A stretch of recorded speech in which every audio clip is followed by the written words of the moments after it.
शुद्ध ब्रह्म परमात्मा शब्द ब्रह्म जिनवाणी शुद्धात्म साधक दशा नमो जोड़ जुग पाणी। यहाँ पर 3 बातें कही है, सबको नमस्कार किया है। शब्द ब्रह्म परमात्मा, फिर शुद्ध ब्रह्म परमात्मा, शब्द ब्रह्म जिनवाणी और शुद्धात्म साधक दशा। शुद्धात्म साधक दशा मतलब देव, शास्त्र, गुरु, इनको नमस्कार करके यहाँ पर वे आगे बढ़ रहे हैं। अर्थात ये 3 ही पूज्य है, लेकिन इनका स्वरूप जो समझता नहीं है वो अपने कर्मों का क्षय करने में असमर्थ है। उसको यहाँ प्रवचन सार में आगमहीन कहा गया है। अर्थात छल से, कपट से, पक्ष से हमको या अपनी बुद्धि से अपने को मोक्ष मार्ग ऐसा ही है ऐसा निर्णय नहीं करना चाहिए। हमको लगता है इसलिए ये ऐसा है, यही ठीक है, ऐसा नहीं। जिनवाणी में क्या सही है क्या गलत है उसका अनुसरण करता हुआ अपना ज्ञान होना चाहिए। अपनी डेढ़ अकल यहाँ पर नहीं लगाना। एक दूसरी बात ये समझाते हैं कि हमने आज तक जितने उपाय किए वे योग्य थे या अयोग्य थे। वेरी लॉजिकल, अयोग्य थे। कैसे? क्योंकि आज तक हम सुखी नहीं हुए हैं, बराबर। तो अब इसका मतलब क्या? वे सभी उपाय त्यागने योग्य है। ये नक्की हो रहा है कि नहीं हो रहा है? अर्थात हम डॉक्टर के पास जाए, डॉक्टर को कहे साहब आपकी भी दवाई लूंगा और मैं पहली वाली दवाई तो कंटिन्यू करूंगा, चलेगी? नहीं चलेगी बात। उसका असर ही नहीं होगा। उसी प्रकार यहाँ पर बात कर रहे हैं कि मैं आज तक मैंने जितने सुखी होने के नाम पर उपाय किए हैं वे गलत है, इसलिए त्यागने योग्य है। एक फिक्स कर दीजिए। त्याग दिया मतलब क्या? अब वो चंचलपना नहीं रहेगा। यहाँ जाना, इसको जानना, इसको जानना, ये तीर्थ, वहाँ तीर्थ, यहाँ पर कोई पंच कल्याणक, वहाँ पर कोई स्वाध्याय, वहाँ पर कोई शिविर। तो इनके माध्यम से ये क्या होता है, इसकी मन की क्षुब्धता रहती है, नहीं मन की चंचलता होती है और चंचल मन एकाग्र नहीं हो सकता। एक बात कही। फिर ये परद्रव्यों का कर्ता बनता है और कर्ता बनने के नाम पर फिर से वहां पर वो परद्रव्यों के संबंधी भ्रांति बनी रहती है और इसलिए ये फिर से दुखी बना रहता है, एकाग्र नहीं हो पाता। और तीसरी बात, परद्रव्यों को भोगने की बात करते हैं। और भोगने की बात अर्थात मैं ही इसका स्वामी हूं इसलिए मैं ही इसको भोग सकता हूं, ऐसी तीव्र आसक्ति परक भाव, उसको भोग भाव कहते हैं। और इस भोग भाव में फिर से भ्रांति होने से ये दुखी होता है, एकाग्र नहीं हो सकता। जिसे कुछ नहीं चाहिए वही निश्चिंत हो सकता है, निराकुल हो सकता है, एकाग्र हो सकता है। ऐसे ही बैठा बैठा था, आज विचार कर रहा था एकाग्र होने के लिए क्या करना। जितने पर पदार्थ है उनको अपना मानना छोड़ देना। अर्थात उनसे मेरा सुख होगा या उनसे मेरा दुख होगा ये मानना छोड़ दो ना। आप एक क्षण के लिए इनसे मेरा सुख है या इनसे मेरा दुख है इतना मानना छोड़ दो, तो अपने आप देखो आप एकदम आकुलता ही नहीं है। फिर आप देख रहे हो, जान रहे हो, तो भी उसको लेकर आप प्रभावित नहीं हो रहे हो। तो ये प्रभावित नहीं होने का आधार क्या है? उन पर पदार्थों से ना सुख की कल्पना ना दुख की कल्पना। अब मान लीजिए कोई अभी रशिया का कोई आदमी होगा, अभी भारत वर्ल्ड कप जीत गया, उसको कितना सुख है और कितना दुख है?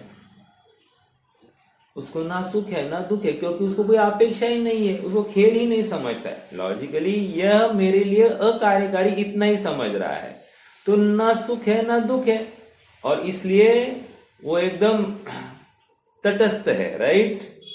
उसी प्रकार हमको अगर निराकुल रहना है तो हमको क्या करना पड़ेगा? हमको जो जो हमारे ज्ञान दर्पण पर झलक रहे हैं, जो ज्ञप्तियां झलक रही है, उनमें क्या करना पड़ेगा? उनमें तटस्थ रहना पड़ेगा। और तटस्थ कैसे रहना? तटस्थ रहने के लिए एक उदाहरण देता हूं। देखो, पहले भी दिया है, अभी फिर से देता हूं। मान लीजिए एक अच्छा उदाहरण सुना था। मान लो अपन स्वयं किसी नाटक में एक चरित्र का मंचन कर रहे हैं, ठीक है। मान लो मैं बन गया हूं राम, या रावण बन गया, बोल दो ना, क्या प्रॉब्लम है। तो रावण बन गया हूं, विलन हूं मैं। तो अब क्या है, मैं नाटक कर रहा हूं ना, तो लक्ष्मण मुझे मार रहा है। तो लक्ष्मण मुझे मार रहा है तो मुझे मार खाने की एक्टिंग करनी पड़ेगी। मेरा प्रश्न है, लक्ष्मण जब मुझे मार रहा है, मेरी बेइज्जती हो रही है, मुझे कितना दुख हो रहा है? प्रश्न है मेरा। मैं उस नाटक का रावण का किरदार निभा रहा हूं और लक्ष्मण मुझे आकर मार रहा है। तो वो जितना मार रहा है, मैं मार खा रहा हूं, मार सह रहा हूं, तो मुझे कितना दुख हो रहा है। और मैं नाटक कितना कर रहा हूं, ओ कर रहा है कि नहीं कर रहा हूं? कर रहा है। फिर भी मुझे कितना दुख हो रहा है? कोई दुख नहीं हो रहा है। क्यों? कारण बोलिए। कारण बोलिए। क्योंकि मैं उस किरदार से एक नहीं हुआ हूं। अर्थात ये मुझे नहीं मार रहा है, ये नाटक कर रहा है, राइट। अर्थात काल्पनिक ही मार हो रही है, सचमुच ये मारना नहीं चाहता है। बराबर है कि नहीं? तो जैसे ही हमारी अभिप्राय में, मान्यता में ये बात नक्की हो गई कि ये मेरा नाटक है, ये सचमुच मार नहीं रहा है, मुझे कुछ नहीं होने वाला, तो हमको उसको लेकर आकुलता नहीं है, व्यग्रता नहीं है। और जैसे आकुलता नहीं है, व्यग्रता नहीं है, न सुख की कल्पना है, न दुख की कल्पना है, अपने आप देखो निश्चिंतता आती है। अब रियल लाइफ में आप देखो, अब उल्टा लगा दीजिए, सचमुच ही कोई मुझे मार रहा है, अब मैं कि उसको छोड़ूंगा, मैं मार खाते रहूंगा और वो मुझे मारता रहेगा, ऐसा होगा क्या? नहीं होगा। अब क्या होगा? अब मैं प्रतिकार करूंगा। अब मैं एक खाऊंगा, दो खाऊंगा, तो एक तो खिलाऊंगा, इतना तो हो सकता है कि नहीं? इसका मतलब अब क्यों नहीं सह रहा है? अब क्यों नाटक नहीं हो रहा है? क्योंकि अब वो वास्तविक चुभ रही है वो बात। अब दोनों केस में आप देख लीजिए कि शरीर को ही घात हो रहा था, आत्मा को कुछ नहीं हो रहा था।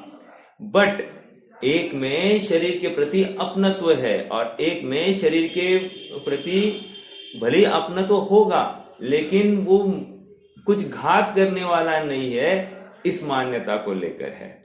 इसलिए वहां पर ना दुख है और यहाँ पर दुख है। आप पकड़ रहे हैं क्या मेरी बात को? इतनी बात क्यों कर रहा हूं? मतलब एकाग्र होने के लिए तटस्थ होना पड़ेगा। और तटस्थ होने के लिए हमको परद्रव्यों को परद्रव्य रूप देखना पड़ेगा और निज द्रव्य को निज द्रव्य रूप देखने का। अब उन परद्रव्य के कार्य परद्रव्य में हो रहे और निज द्रव्य कार्य निज द्रव्य में हो रहे, इतना तो मानना पड़ेगा। और ये कैसे होगा? ये कह रहे हैं आगम अभ्यास से। आगम का अभ्यास ही ज्येष्ठ है। अर्थात आगम का अभ्यास मात्र शास्त्र वांचना, मात्र शास्त्र सुनना, इसको आगम अभ्यास नहीं कह रहे हैं। हम 5 साल से, 6 साल से, 7 साल से जो कुछ उद्यम कर रहे हैं, यह आगम अभ्यास नहीं है। फिर इस अभ्यास का अपने जीवन में कितना हमने उतारा है, अपने जीवन में कैसे उसको एनालाइज करके उसको अपनाया है, उसके ऊपर हमारा आगम अभ्यास सिद्ध होगा। समझ में आ रहा है क्या? क्योंकि वो अभ्यास ही नहीं है जो मुझे विरक्त न कराए, वो अभ्यास ही नहीं है जो मुझे मेरी आकुलता घटाता नहीं है, वो अभ्यास ही नहीं है जो मुझे परद्रव्य में आसक्ति उतनी की उतनी बनाए रखता है, वह अभ्यास ही नहीं है जो मुझे मोक्ष मार्ग में आगे बढ़ने की प्रेरणा नहीं करता है, वो अभ्यास ही नहीं है जिसमें मेरा निज भगवान आत्मा मुझे निज रूप, अपने रूप भाषित ही नहीं होता है। समझ में आ रहा है क्या? ये एक गाइडलाइन दी है यहाँ पर आचार्य देव ने। अब हमको परखना है, हम जब शास्त्र अभ्यास करते हैं, स्वाध्याय करते हैं, तो हमको क्या फील होता है कि सचमुच मैं भटक रहा हूं, मेरा परद्रव्य में एकत्व है, परद्रव्य में ममत्व है, परद्रव्य के कारण मैं व्यग्र हो रहा हूं, आकुलित हो रहा हूं, मैं एकाग्र नहीं हो पा रहा हूं, अपने स्वभाव को नहीं ध्यान पा रहा हूं, ऐसा लग रहा है क्या? कभी कभार होता है साहब, नहीं कभी कभार की बात नहीं चल रही है, क्षण क्षण की बात चल रही है। हम कभी कभार की बात नहीं करें, once in the blue moon, once upon a time, ऐसी बात नहीं चल रही है। हम एकदम निरंतरता की बात कर रहे हैं। देखो और एक बात, ये बात हम क्यों माने, वो प्रश्न भी है। कह रहे ये अरहंतों के द्वारा आई हुई वाणी है और गणधरों ने उनको गुम्फी है और मुनियों ने उसको प्रतिपादित किया है आगे। आगम द्वादशांग, समझ में आ रहा है क्या? अर्थात ये परंपरा से आई हुई वाणी है, इसलिए ये प्रामाणिक है। देखो एक पंचतंत्र में कहानी आई है। क्या कहानी है कि एक दिन जंगल में सभी अपना अपना काम, सभी प्राणी अपने अपने काम में मस्त थे। उतने में एक खरगोश भागने लग गया। भागो भागो भागो। क्यों भाई, क्या हो गया? कह रहे आसमान गिर रहा है, भागो भागो भागो, आसमान गिर रहा है। तो बंदर ने देखा, ओ ये क्यों भाग रहा है, क्यों भाग रहे हो भाई? वो कह रहा है कि आसमान गिर रहा है, भागो मत पूछो, भागो भागो भागो, बचाओ अपने आप को। तो बंदर भी भागने लग गया, बंदर के पीछे घोड़ा, फिर और जितने भी प्राणी थे वो भागने लगे, हाथी भागने लग गया। भागते भागते फिर शेर सोया था, निशाचर प्राणी है, दिन का समय था। तो शेर जग गया इस आवाज से, कोलाहल से। शेर ने पूछा क्या हो रहा है? बोल रहा है अरे सुना नहीं, आसमान गिर रहा है। तो शेर ने ऊपर देखा तो उसको बोला कुछ भी तो नहीं हो रहा है, कुछ भी तो नहीं हो रहा है। तो फिर रिवर्स एनालिसिस होती गई, किसने बोला किसने बोला किसने बोला, और बात लास्ट में खरगोश तक आ गई। तो खरगोश को पूछा क्यों भाई, कहाँ गिर रहा है आसमान? तो बोला मैं नारियल के पेड़ के नीचे सोया था, उतने में बहुत जोर से कुछ गिर गया तो मैं डर गया, मुझे लगा आसमान गिर गया, इसलिए मैं भागने लग गया। अब इसकी प्रामाणिकता कितनी है? तो ऐसी अप्रामाणिकता इन वचनों में नहीं है। इन वचनों में 100% अपन रिलाई कर सकते, ऐसी प्रामाणिकता है। इसीलिए हमको आगम वचन का अवलंबन लेना श्रेष्ठ है। समझ में आया? ये अपनी कल की गाथा की चर्चा हुई। अब 233 गाथा की चर्चा करेंगे। देखो गाथा का पाठ करेंगे, पेज नंबर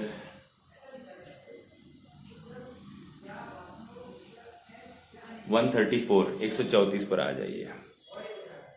आगमहीनो समणो णेव पाणं परं वियानादि अविजानन्तो अर्थे खवेलिकं मानिकिद भिक्खु।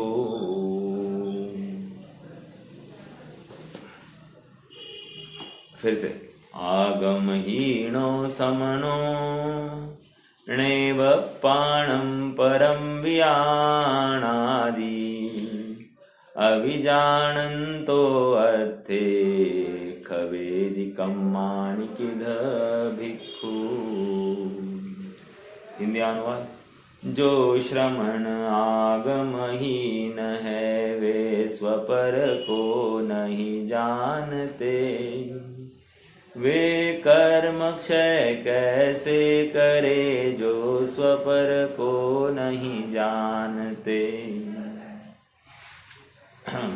देखो आगमहीनो समनो, आगमहीनो समनो, समनो मतलब श्रमण। हर किसकी बात करें? जो श्रमण आगमहीन है। आगमहीन है मतलब क्या?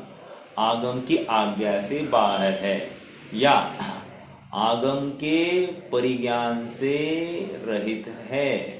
संपूर्ण ज्ञान, आगम के परिज्ञान से रहित है। मैं दो अपेक्षा से ले रहा हूं। एक तो प्रैक्टिकल शब्द ब्रह्म से भी वो 100% परिचित नहीं है, वो नए या प्रमाण नए या निक्षेप का अभ्यासी नहीं है, या फिर आप कहो कर्मबंध हो उदय और विच्छित्ति इन सब की अभ्यास से रहित है, या वो प्रक्रिया से रहित है, पंच परावर्तन की प्रक्रिया को यथार्थ नहीं जानता है। समझ में आ रहा है क्या? तो ऐसा श्रमण आगमहीन कहा गया है। देखो आप कहोगे सब अभ्यास तो सबका होता है ना, ऐसा थोड़ी होता है। हम अभ्यास की बात नहीं कर रहे हैं, उस अभ्यास को अपने जीवन में कैसे लगा रहे हैं उसकी बात हो रही है। आगमहीन श्रमण उसको कह रहे हैं। ओके, क्योंकि हम प्रत्यक्ष देख रहे हैं कि शास्त्र में ये कहा है और प्रतिपादित ये ऐसा कर रहा है। समझ में आ रहा है क्या? जहां पर निचली भूमिका में रहकर ऊंची भूमिका में रहकर निचली भूमिका जैसा प्रतिपादन हो रहा है, उसको आगमहीनता ही तो कहते हैं, और क्या कहेंगे। समझ में आ रहा है? देखो आगे, आगमहीनो समणो नैव पाणम परम वियानादि। नैव अपाणम परम,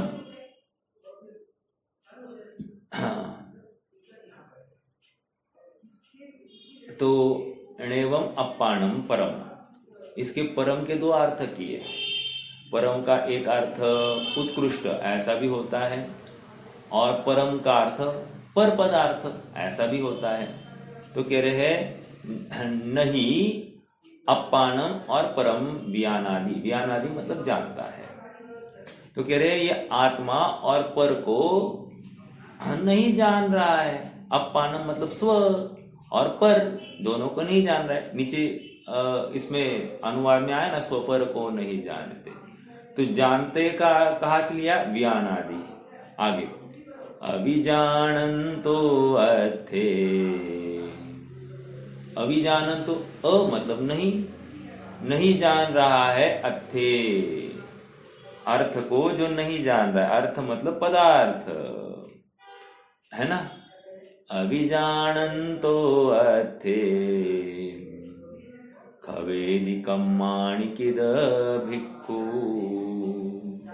फिर ऐसा भिक्षु अपने कर्मों का क्षय कैसे करेगा? समझ में आया? वो कैसे किसी को मोक्ष मार्ग में प्रेरित करेगा, प्रभावित करेगा, आगे बढ़ाएगा, उसको भी स्वयं तिरेगा, अन्य को तारेगा। ऐसा हो सकता है क्या? नहीं हो सकता है। फिर ऐसा भिक्षु कैसे होगा? उपल नाव के समान, अर्थात स्वयं भी डूबेगा, अन्य को भी डुबाएगा। समझ में आ रहा है क्या? तो ये इतनी सी सरल भाषा यहाँ पर है। अभी टीका में बहुत गंभीर बातें आ रही है, तो टीका का भी अपन अभ्यास करेंगे। देखो आ जाइए, इसका एक बार हिंदी अनुवाद पढ़ लेंगे। जो श्रमण आगमहीन है वे स्वपर को नहीं जानते, वे कर्म क्षय कैसे करे जो स्वपर को नहीं जानते। सीधी बात है, दो टूक बात कर रहे हैं। आगम अभ्यास नहीं है तो स्वपर का भेद विज्ञान नहीं होगा। स्वपर का भेद विज्ञान जिसको नहीं है वो कर्म क्षय कैसे करेगा? अर्थात जो आगम को नहीं जानता वो कर्म क्षय नहीं कर सकता। सीधी सी बात ये है। पिछली गाथा के साथ में रिलेट कर रहे, इसलिए आगम चेट्ठा तदो जेठा, ऐसी बात वहां पर कही थी। अब यहाँ पर कह रहे हैं आगम चेष्टा क्यों ज्येष्ठ है? क्योंकि उससे स्व और पर का स्वरूप समझ में आता है। दूध का दूध और पानी का पानी ये ख्याल में आता है, और फिर जो प्रयोजन परक दूध है उसी का ग्रहण किया जाता है। समझ में आ रहा है क्या? हमको हंस वृत्ति रखनी है। हंस जिस प्रकार मिली हुई दूध में से मात्र दूध पी लेता है, पानी को नहीं पीता है, उसी प्रकार ज्ञानी भी, शास्त्र ज्ञान के बल पर ये जीव भी स्व और पर की मिलावटी अवस्था में भी स्व को स्वरूप देखता है और पर को पर रूप करता है। स्व की बात पर में नहीं मिलाता और पर की बात स्व में नहीं मिलाता। इतना अभ्यासी जो हो गया है वो सम्यक दृष्टि हो जाता है, और सम्यक दृष्टि हो गया तो कर्मक्षय अपने आप हो जाएंगे। समझ में आ रहा है क्या? हाँ जी, सीधी सी बात है। यहाँ पर जिसको पंचलब्धि को प्राप्त होना है उसको आगम अभ्यास करना पड़ेगा, क्योंकि बीच में वो जो पड़ाव आ रहा है ना, देशना लब्धि, उसकी बिना फलती ही नहीं है। हाँ, उसके पहले क्षयक्षम लब्धि होगी, विशुद्धि लब्धि होगी, ये सब बातें गर्भित समझ कर ही अपन आगे बात कर रहे हैं। ओके, हाँ जी, देखो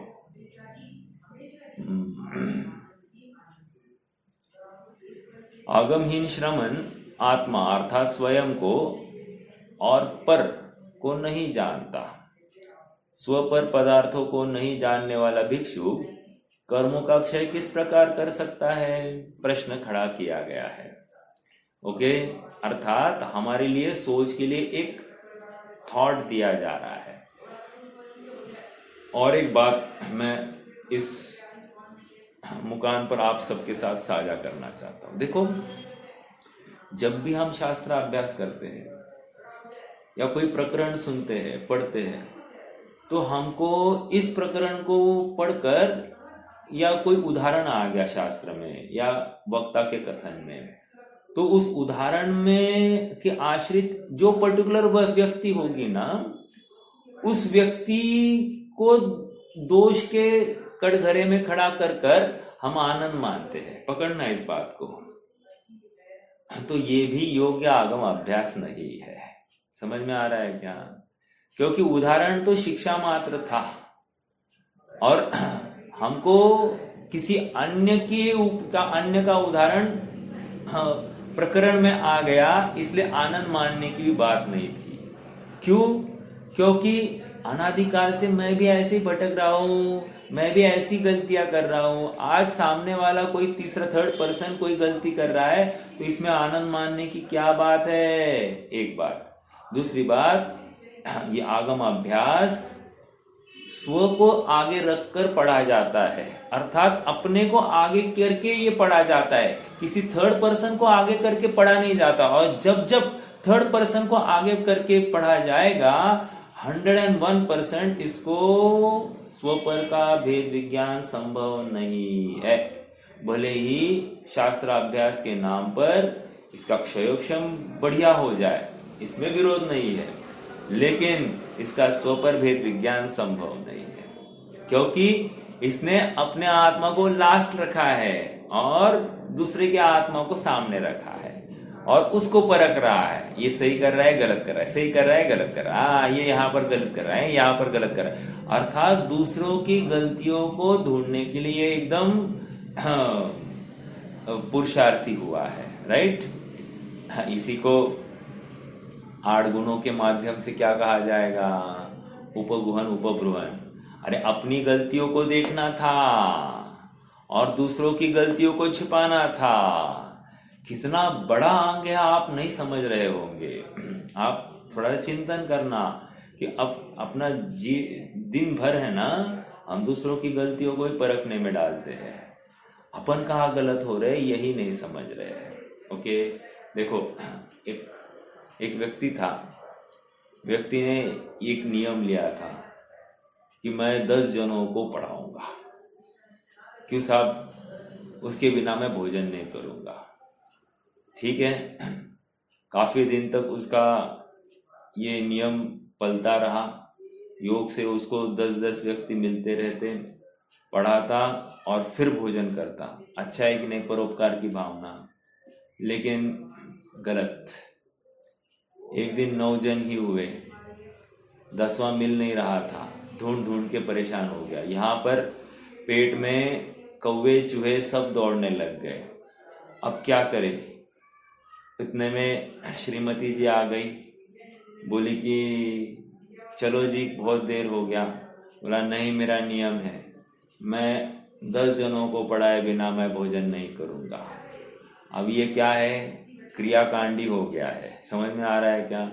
दूसरों को पढ़ाना सिखाने का प्रयोजन स्वयं की विशुद्धता बढ़ाना था, अगर बढ़ाना ही था तो, और दूसरों को पढ़ाने के बहाने स्वयं को ही पढ़ना था।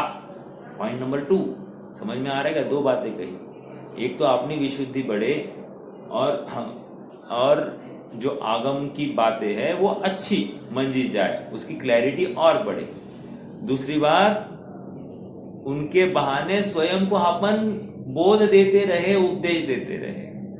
अपन कहाँ किसी और को समझा सकते? तो श्रीमती अंगूठा छाप, लेकिन क्या कह रही है, क्यों जी ऐसा नहीं हो सकता क्या कि आप स्वयं को ही समझाओ? क्या आप किसी को समझा नहीं सकते? आप किसी को समझा नहीं सकते, ये स्वयं को क्यों नहीं समझाते? अर्थात तुम क्यों दूसरों को, पहले स्वयं को। लेकिन देखो ना, जीव अज्ञानता में पर की ही सब बातें करता है, और धर्म के मार्ग में तो सबसे पहले आप चलो, हम आ रहे हैं, तुम तो चलो, ऐसा कहकर अपना संसार बढ़ा रहा है। ठीक है, देखो क्या आ रही बात। अभी जरा टीका दमदार चालू हो जाएगी। अमृतचंद्र स्वामी तत्व प्रदीपिका टीका में इस गाथा का भाव इस प्रकार स्पष्ट करते हैं। वस्तुतः बात यह है कि आगम के अभ्यास बिना न तो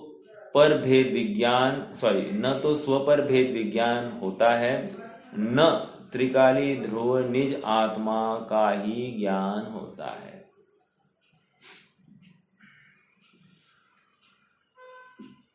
मतलब परात्म ज्ञान एक, पर स्लैश आत्मज्ञान, स्लैश मतलब डैश, आत्मज्ञान पर और आत्म ज्ञान, अर्थात इसी को भेद विज्ञान कह रहे हैं। और परमात्म ज्ञान से शून्य जीव व्यक्ति के द्रव्य मोहादि, देखो वहां पर परात्म ज्ञान लिखा और यहाँ पर परमात्म ज्ञान लिखा, शब्द में फर्क समझ में आ रहा है क्या? परमात्म ज्ञान और परात्म ज्ञान। परात्म ज्ञान मतलब भेद विज्ञान, स्वपर का निर्णय, ठीक है। और परमात्म ज्ञान मतलब स्वानुभव, ठीक है। परात्म ज्ञान मतलब हो गया धारणा में बिठाना, स्व को स्व देखना और पर को पर देखना, निज को निज पर को पर जान, वो बात यहाँ पर आ गई। प्रवचन सार की भाषा है ये। परात्म ज्ञान भेद विज्ञान और परमात्म ज्ञान से शून्य व्यक्ति के द्रव्य मोहादि और भाव मोहादि कर्मों अथवा ज्ञप्ति परिवर्तन रूप कर्मों का क्षय नहीं होता। अब कितनी हाई लेवल की बात करी है, देखो ना क्या कह रहे हैं। परात्म ज्ञान और परमात्म ज्ञान से शून्य व्यक्ति के पहला द्रव्य मोहादि, एक भाव मोहादि, दो कर्मों का अथवा ज्ञप्ति परिवर्तन रूप कर्मों का क्षय नहीं होता। मतलब क्या? देखो द्रव्य मोहादि मतलब क्या कह रहे हैं? द्रव्य कर्म, द्रव्य कर्म का क्षय नहीं हो रहा है। एक वेरी लॉजिकल नहीं होगा, वो स्व और पर में अंतर ही नहीं कर पा रहा है तो क्या करेगा? पिछली गाथा में जाओ, क्या करेगा? वो व्यग्र ही रहेगा, एकाग्र नहीं हो पाएगा। और हमको कर्मों का क्षय करने के लिए एकाग्र ज्ञान की आवश्यकता है। वही एक साधन है, वही एक टूल है कि हम कैसे एकाग्र हो। बाकी जगत के समस्त क्रियाकलापों को, झंझटों को हम छोड़कर अपने स्वरूप को ध्यान के लिए बैठे, ये कितनी अद्भुत क्रिया है। समझ में आ रहा है क्या? हाँ, मैंने पहले भी कहा था, स्वामी विवेकानंद कहते हैं जब मैं ध्यान करते हैं, कोई भी ध्यान करता है तो उसको क्या करना चाहिए विचार, कि मैं जगत के सर्वोत्कृष्ट व्यक्तित्व को मिलने के लिए बैठा हूं। समझ में आ रहा है क्या? अर्थात जगत की सर्वोत्कृष्ट व्यक्ति के साथ में मेरी मुलाकात हो रही है, इस बुद्धि से बैठो। हाँ, मोदी आएगा सामने तो हमको नींद आएगी, ट्रंप आएंगे तो हमको नींद आएगी। अर्थात ये तो सामान्य लौकिक जन है, हाँ, वे भी सामने बैठे तो हम हमारी जागृति बढ़ जाती है, विशेष उपयोग देकर हम वहां पर खड़े होते हैं। अब यहाँ पर तो क्या कह रहे हैं कि अपनी निज वस्तु जो सर्व प्रकार से मुझे सुखी करने में समर्थ है, ऐसी निज वस्तु का परिचय करने के लिए जब मैं बैठूं तो कितनी जागृति होगी। जागृति के साथ साथ एकाग्रता। समझ में आ रहा है क्या? वहां पर का कुछ भी लवलेश इसको स्वीकार नहीं है, पर का प्रवेश होता नहीं है, ये स्ट्रांग धारणा है। ओके, देखो आ जाइए फिर से। तो क्या आ रही है? परात्म ज्ञान से शून्य व्यक्ति के द्रव्य मोहादि मतलब द्रव्य कर्म और भाव मोहादि कर्म अर्थात भाव कर्मों का अथवा ज्ञप्ति परिवर्तन रूप कर्मों का क्षय नहीं होता। ज्ञप्ति परिवर्तन मतलब क्या ले सकते हैं, कोई बताएगा?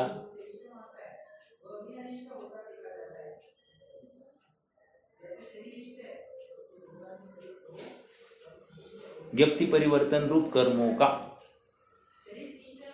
वैसे ज्ञप्ति परिवर्तन किसको कहते, किसी को याद है ज्ञप्ति परिवर्तन?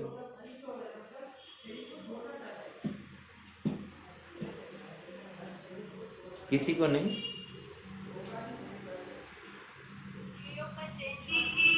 ज्ञेयों का चेंज होना, बिल्कुल सही, बिल्कुल सही। हाँ, अब यहां पर क्या कह रहे हैं? ज्ञप्ति परिवर्तन रूप कर्म। अब इसको क्या लेंगे?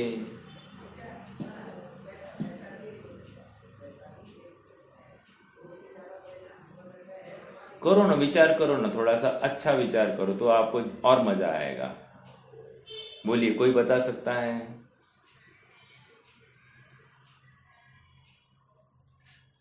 देखो, ज्ञप्ति परिवर्तन रूप कर्म मतलब नो कर्म लेना है। नो कर्म मतलब संयोग। अरे जब द्रव्य कर्म को बांध रहा है तो इसको निरंतर अब नवीन नवीन नवीन नवीन संयोग मिलते रहेंगे कि नहीं मिलते रहेंगे? एक ये ज्ञप्ति परिवर्तन रूप संयोग मतलब इस भव से दूसरा भव चालू हो गया तो फिर से वहां पर नवीन नवीन सब मिलेगा कि नहीं? शरीर के साथ साथ सब कुछ नवीन मिलेगा कि नहीं? ज्ञप्ति परिवर्तन रूप कर्म। पकड़ में आ रहा है क्या? द्रव्य कर्म, भाव कर्म, नो कर्म। अब इतनी सरल भाषा है। अगर वो लिखते द्रव्य कर्म, भाव कर्म और नो कर्म की प्राप्ति होती रहेगी, कितनी सरल भाषा होती। लेकिन थोड़ा चुस्त करना था उपयोग को और थोड़ा सा एकाग्र कराने के लिए। ये देखो आचार्य देव की भाषा शैली, पाठकों को और एकाग्र करने के लिए यह अभ्यास। ठीक है, देखो, ज्ञप्ति परिवर्तन रूप कर्मों का क्षय नहीं होता। अब इसी बात को विशेष स्पष्ट करते हैं। आ जाइए आगे। अनादि निरवधि। अभी देखो और कितनी चुस्त इनकी भाषा शैली भी तो देखो ना आप, कहां से चालू कर रहे। देखो, एक बात कहनी है क्या? ये जीव भटक रहा है, राइट? तो कैसे, कब से भटक रहा है? अनादि, एक अनादि से भटक रहा है। अनादि निरवधि संसार सरिता के प्रवाह को, अर्थात इस संसार सरिता का प्रवाह कैसे चल रहा है? निरवधि, बिना रुके चल रहा है। अवधि मतलब गैप, तो ऐसी गैप नहीं है संसार सरिता में। अनादि निरवधि संसार सरिता के प्रवाह को बहाने वाले महामोह मल्ल। हाँ, इस प्रवाह को बहाने वाला कौन है? कौन है? ये जीव ही बहा रहा है, लेकिन इस जीव का आश्रय कौन है? महामोह मल्ल महामोह रूपी मल्ल है। और मल्ल कैसे होता है? वो किसी के अधीन होना नहीं चाहता, राइट? उसी प्रकार ये महामोह रूपी मल्ल क्या कर रहा है? इसको निरंतर मलिन कर रहा है। महामोह मल्ल से मलिन यह आगमहीन जगत। हाँ, आगमहीन जगत मतलब कौन? जो आगम को पढ़कर देवशास्त्र गुरु का स्वरूप सच्चाई से नहीं समझ रहे हैं, उसको भी आगमहीन जगत में ले लिया जाएगा। समझ में आ रहा है क्या? आगमहीन जगत धतूरा पिए हुए मनुष्य की भांति, धतूरा पिए हुए मनुष्य की भांति। अब धतूरा खाएगा तो क्या होगा? घूमने लगेगा, सब कुछ घूमने लगेगा, और क्या होगा? सब पीला पीला दिखाई देने लगेगा। समझ में आ रहा है क्या? सब पीला दिखाई देने लगता है। क्या है वो? कनक कनकते मादकता 100 गुनी अधिकारी।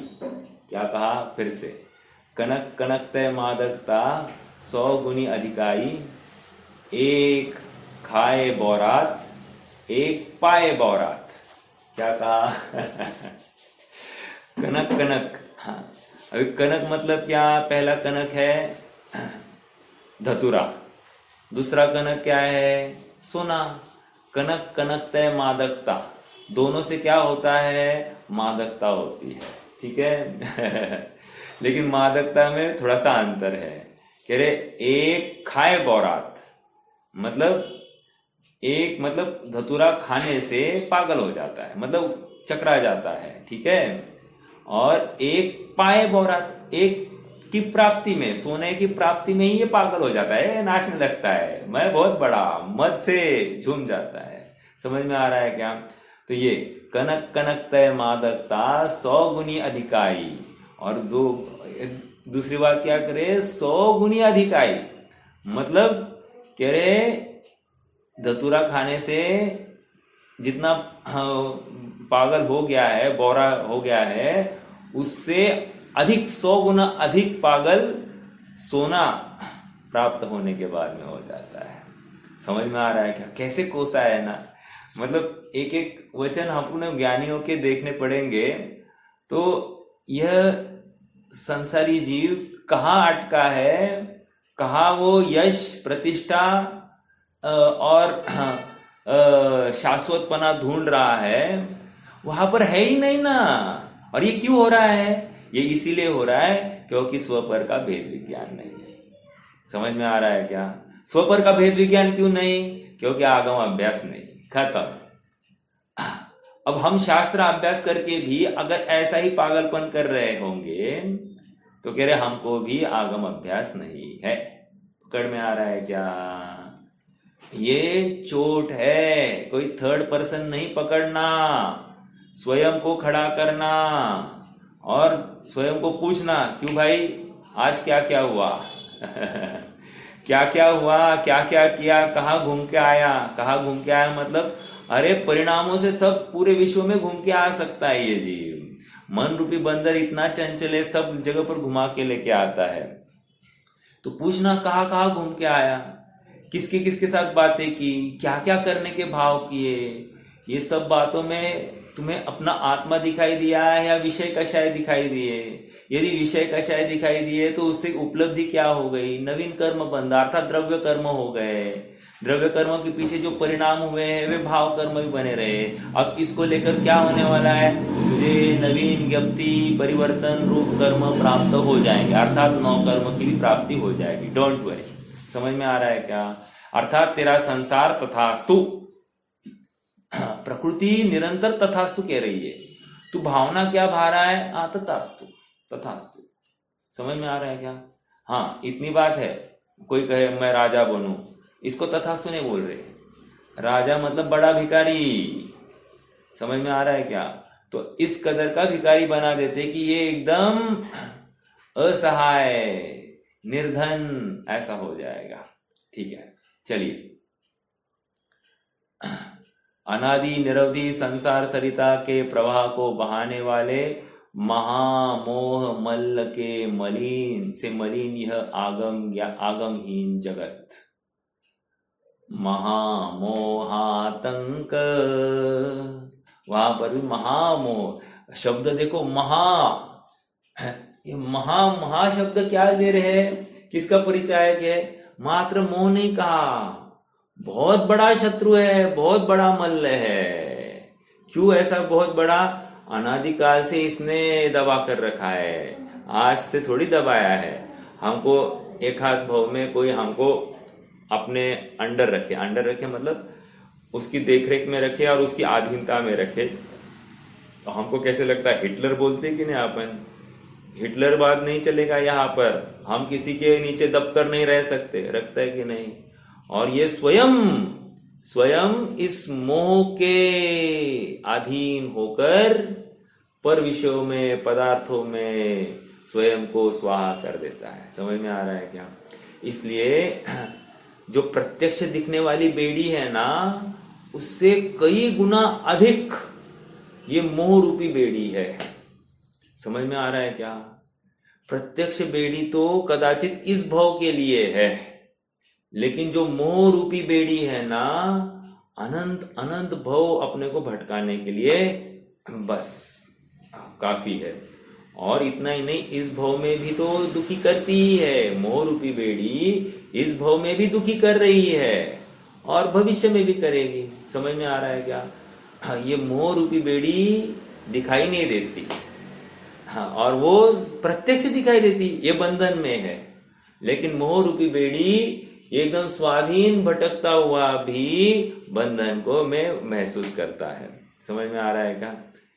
पीते कारागारे, क्या है? कहा कि पीते कारागारे,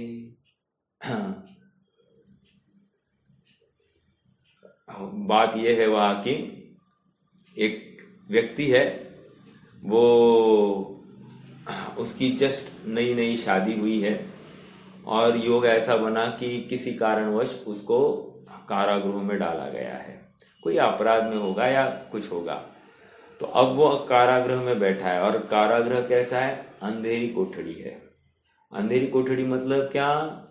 कि प्रकाश की एक किरण भी वहां अंदर प्रवेश करने के लिए समर्थ नहीं। आप थोड़ा सा इमेजिन, आंख बंद कीजिए, ज्ञान में ऐसे एक चित्र खड़ा कीजिए और स्वयं को वहां पर खड़ा कीजिए, ठीक है?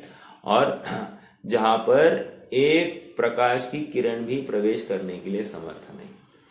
कितना भयानक वातावरण होगा कि नहीं?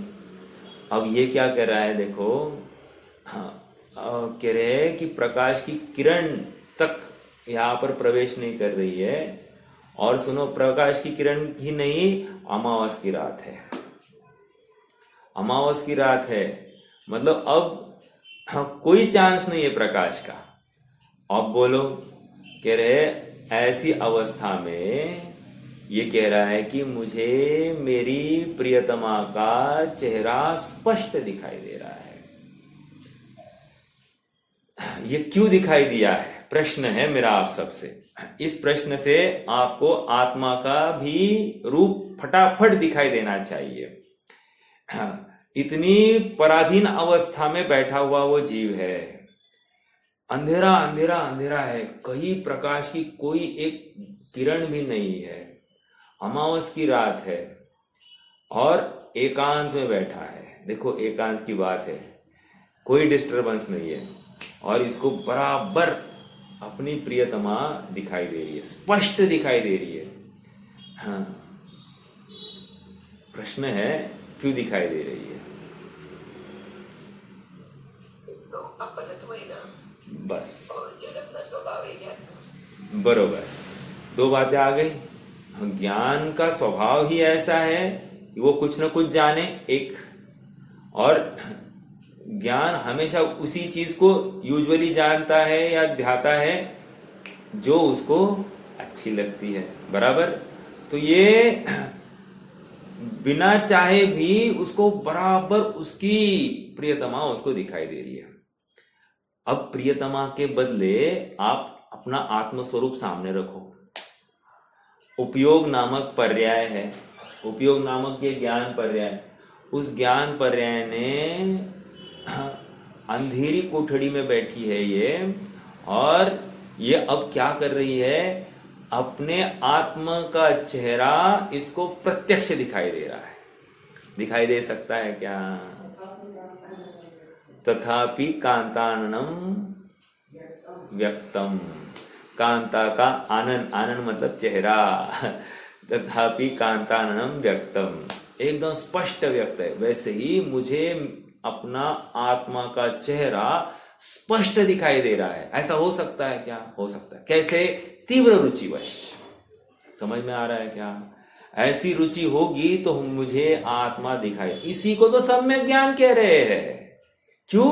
क्योंकि उस समय में स्व को स्व देख रहा है, राइट? स्व में अपनत्व कर रहा है, मतलब स्व को स्वरूप देख रहा है कि नहीं? देख रहा है। इसका मतलब पर में क्या कर रहा है? परत्व कर रहा है। तो पर, स्व और पर भेद विज्ञान हुआ कि नहीं? हुआ। तो फिर अब परमात्मा से युक्त जीव अब संसार में भटकेगा क्या? नहीं भटकेगा। अर्थात द्रव्य कर्म का नाश करेगा कि नहीं? करेगा। उस समय भाव कर्म कैसे होंगे? अरे भाव कर्म नहीं ही होंगे। फिर भाव कर्म नहीं है, द्रव्य कर्म का नाश हो रहा है, और ज्ञप्ति परिवर्तन रूप 9 कर्म भी भविष्य में नहीं मिलेंगे। समझ में आ रहा है क्या? ये इतनी सी बात है। एकदम बेस्ट वे ऑफ भेद विज्ञान कैसे करना।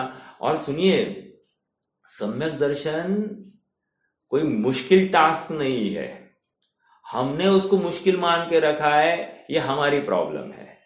लेकिन टास्क मुश्किल नहीं है। जिस प्रकार हम अन्य पदार्थों में को जानते हुए स्पष्ट रूप से उनका परिज्ञान कर सकते, उसी प्रकार निज आत्मा का भी, उसको पर पदार्थ होते हुए भी निज आत्मा में का भी यथार्थ रूप से परिज्ञान और अपनत्व हो सकता है।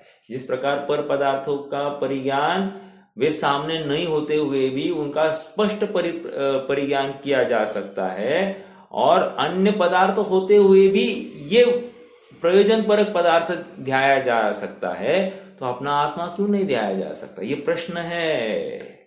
और इस प्रश्न का जो गहराई से चिंतन मनन करेगा उसको यथार्थ निर्णय होगा ही होगा, अर्थात भेद विज्ञान होगा ही होगा। और भेद विज्ञान हुआ है, इसी को देशनालब्धि कहेंगे। यही देशनालब्धि है। और देशनालब्धि क्या होती है? स्व को स्व जानना और पर को पर, यह उसको स्पष्ट दिखाई देना है विकल्पों में, क्लैरिटी। हाँ, ये आत्मा है और ये शरीर है, ये मेरा विकल्प है और ये उपयोग बराबर आत्मा को ध्या रहा है। इसको क्लियर हो रहा है ये सब। ओके, आगे देखो।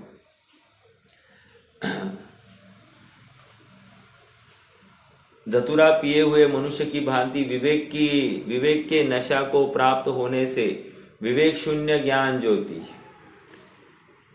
क्या कह रहे हैं? धतूरा पिए हुए मनुष्य की भांति विवेक के नाश को प्राप्त होने से विवेक शून्य ज्ञान ज्योति से यद्यपि देखता है, तथापि उसे स्वपर निश्चायक आगमोपदेश पूर्वक स्वानुभव के अभाव के कारण आत्मा के आत्म प्रदेश स्थित शरीरादि द्रव्य में तथा उपयोग मिश्रित मोह राग द्वेषादि भावों में यह पर है और यह आत्मा है, ऐसा ज्ञान अर्थात भेद ज्ञान सिद्ध नहीं होता, तथा परमात्म निश्चायक आगमोपदेश पूर्वक स्वानुभव के अभाव के कारण विचित्र पर्यायों के समूह रूप और अगाध गंभीर स्वभाव वाले विश्व को ज्ञेय बनाने वाले प्रतापवंत ज्ञान स्वभावी एक परमात्मा का ज्ञान भी सिद्ध नहीं होता। कैसे घुमा कर लेकर आए कि नहीं। एक वाक्य में क्या कहना है, ये कुंद कुंद स्वामी ने लिख दिया, आगमहीन व्यक्ति ये कर्मों का क्षय नहीं कर सकता। समझ में आया? और इसी को इन्होंने स्वपर का भेद विज्ञान नहीं होता, क्योंकि इसको पर के प्रति रुचि है, पर का ही संस्कार है, पर में ही अपनत्व है, इनसे ही अपना सुख दुख मानता है, और उसका उपयोग मोहराग द्वेष से मिश्रित है। उपयोग जब मोहराग द्वेष से मिश्रित होगा, मिश्रित है मतलब क्या, क्या कौन बताएगा? मोहराग द्वेष से मिश्रित है उपयोग मतलब श्रेयांश चार्जर दोगे क्या?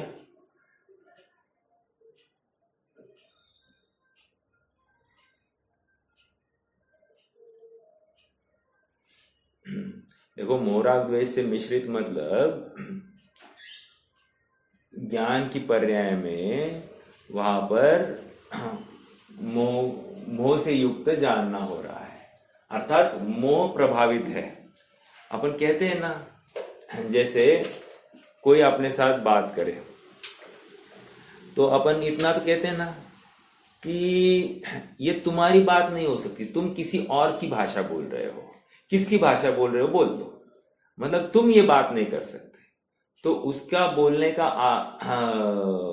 बेस कोई न कोई दूसरे ने उसको फूस किए, है ना, ऐसा कहते कि नहीं?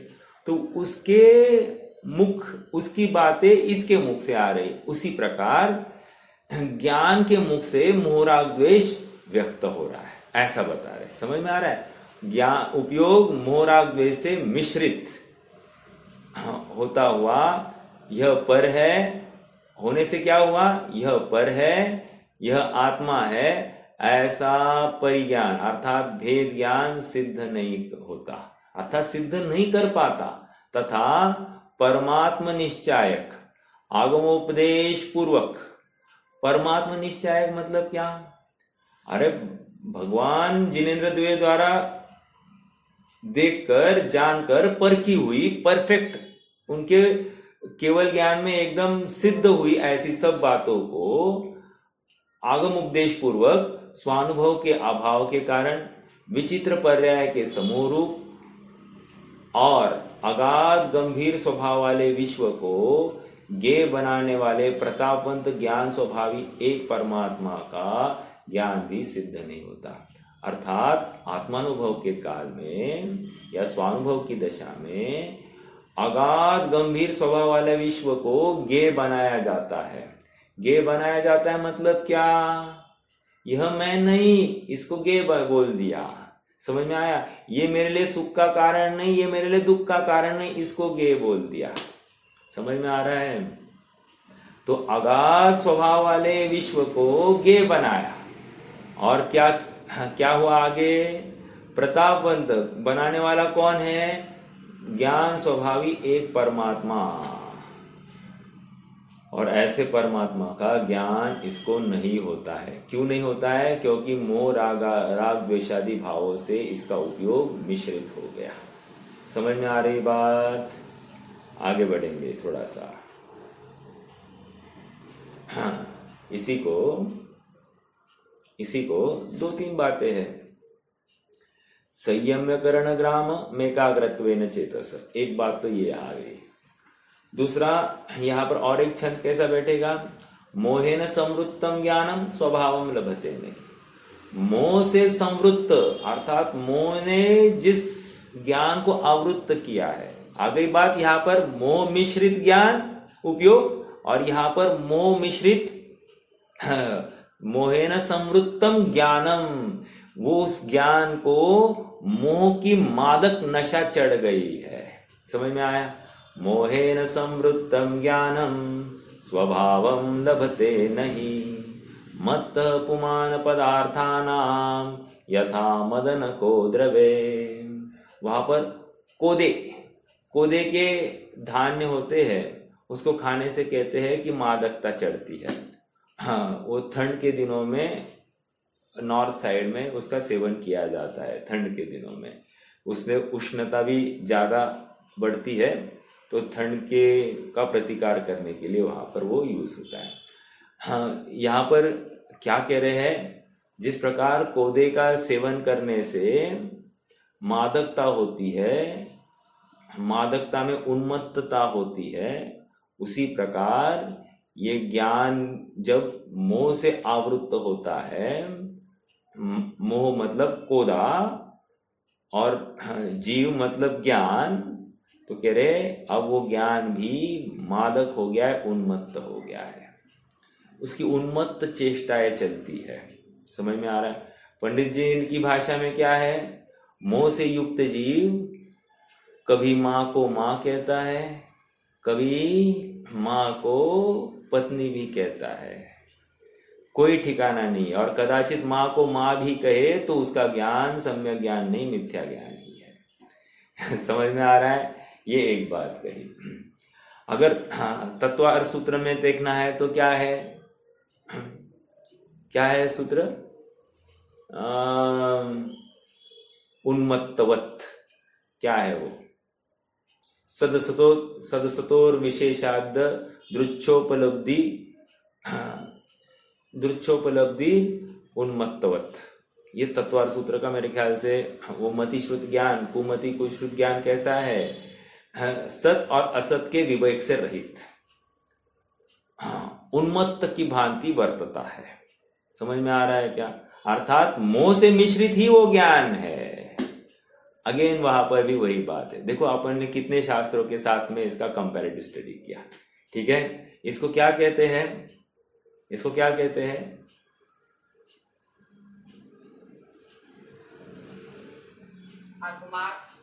आगमार्थ। ठीक है, बहुत अच्छा। देखो, अरे समय तो हो गया है, चलिए रुक जाएंगे। ये पैराग्राफ अपन कल पढ़ेंगे, थोड़ा सा इसको फिर से उपयोग देकर पढ़ना पड़ेगा, अपन कल पढ़ेंगे। कोई प्रश्न? तदो जेठा कह रहे हैं, हाँ, गुरु चेठा तदो जेठा नहीं कह रहे हैं, आप पकड़ना इस बात को। गुरु का आश्रय लेना, मार्गदर्शन लेना, ये नहीं है इंपॉर्टेंट। यहां पर कह रहे हैं आगम चेठा तदो जेठा। अब जगत में जितने भी अपन सो कॉल्ड गुरु दिखाई देते हैं, वो क्या है, उनको चेरे चपाटे चाहिए ही चाहिए।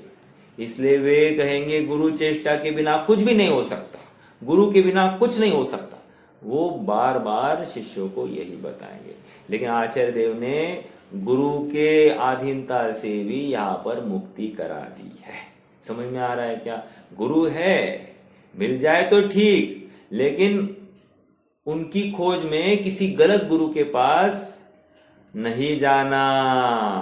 ओके? नहीं तो है वहां पर भी है उतना ज्ञान भी भटकाव में ही चला जाएगा। ठीक है? सच्चा पक्ष नहीं आएगा। ओके? बहुत गंभीर है बातें, विचार करना, संभल जाओ तो संभल जाना। रुक जाते हैं।